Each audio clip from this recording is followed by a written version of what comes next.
A former CIA officer is facing charges of espionage for illegally possessing classified material and aiding the Chinese government.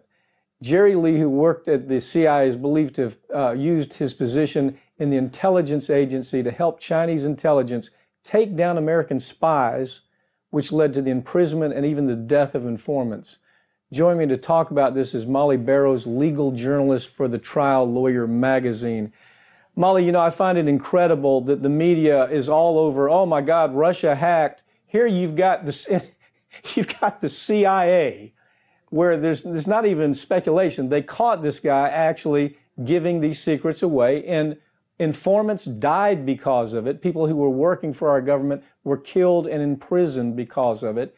And, it's a little hard to find this story when you're trying to compare it to, well, gee whiz, somebody in Russia hacked and Hillary lost. This is what bothers me about the state of journalism right now.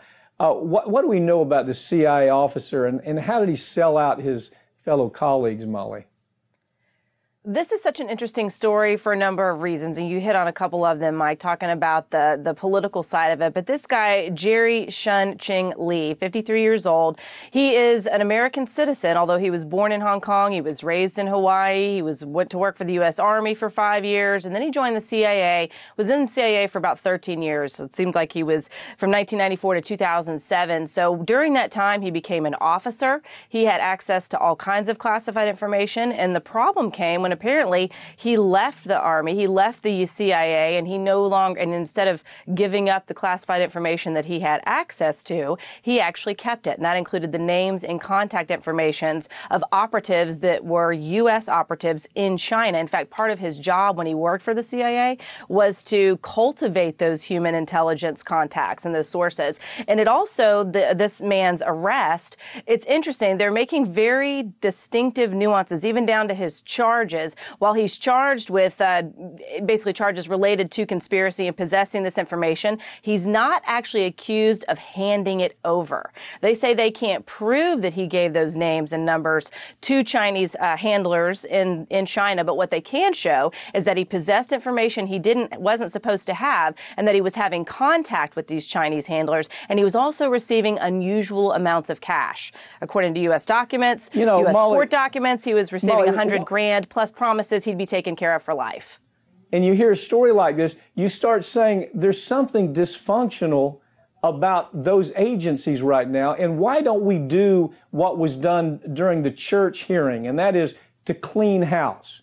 Congress called hearings. They put all of these people under oath. They asked them really tough questions about things like spying on Americans and having agents that were deep-sixed in different countries all around the world.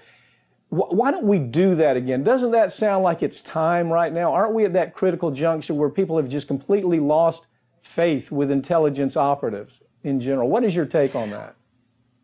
Well, certainly in this situation, because you're talking about 20 American operatives in China who were either imprisoned or killed. And this is coming out as a result of Lee's arrest. And they believe they can't directly connect him to these deaths and imprisonments, but they can say that this is the kind of information that he possessed by working with China. He compromised these individuals. These were individuals well placed within the Chinese administration to give the United States government a better handle on how this extremely secretive government worked. Now, let's not make any bones about it. China's spying on the U.S. just like we are with them, but they're doing more cyber snooping. So you're 100% right. I mean, it's always done in the name of defense of country, but when you have explosive stories like this open up, you see the extent of the damage that was done, whether they can prove this particular American spy was linked to this or not. The fact of the matter is we had 20 U.S.-related spies and operatives in China that are no longer to be heard from. They're either dead or in prison. China took care of business. So, when we extend ourselves for that far and cost that many lives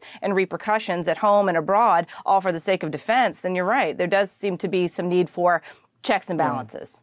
Yeah, the intelligence system is broken right now. I believe from the FBI to CIA, Department of Justice, it's broken.